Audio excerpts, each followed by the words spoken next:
அண்ணா பல்கலைக்கழக பாலியல் வன்கொடுமை விவகாரத்தில் கைது செய்யப்பட்ட ஞானசேகரனுக்கு 15 நாள் நீதிமன்ற காவலானது வழங்கப்பட்டிருக்கிறது. அண்ணா பல்கலைக்கழக மாணவிக்கு பாலியல் தொந்தரவு கொடுத்ததாக நேற்று திமுகவை நிர்வாகியாக இருக்கக்கூடிய ஞானசேகரன் என்பவரை 15 நாட்கள் நீதிமன்றத்தில் ஆஜர்படுத்தப்பட்டு நீதிமன்ற காவல் வைக்க நீதிபதி உத்தரவு பிறப்பித்திருக்கிறார். நேற்றைய முன்தினம், அதாவது கடந்த 2 நாட்களுக்கு முன்பு அண்ணா பல்கலைக்கழகத்தில் உள்ள மாணவி மற்றும் ஒரு மாணவன் தனியாக இருந்ததாக கூறப்படுகிறது.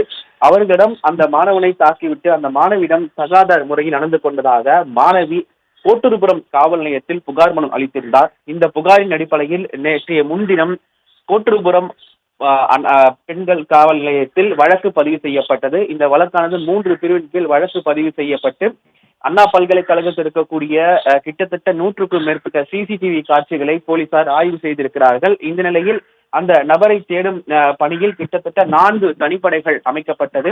நேற்று அவர் அதே பகுதியை சேர்ந்த நபர், அதாவது கோட்டூர்புரம் பகுதியை சேர்ந்த நபர் என போலீசார் கண்டுபிடித்திருக்கிறார்கள். இதனையடுத்து அவரை கைது செய்து சைதாப்பேட்டை நீதிமன்றத்தில் ஆஜர்படுத்தப்பட்டிருக்கிறார்கள். ஆஜர்படுத்தப்பட்டு தற்போது இன்று காலைதான் அவருக்கு நீதிபதி 15 நாட்கள் நீதிமன்ற காவலில் வைக்க உத்தரவு பிறப்பித்திருக்கிறார்.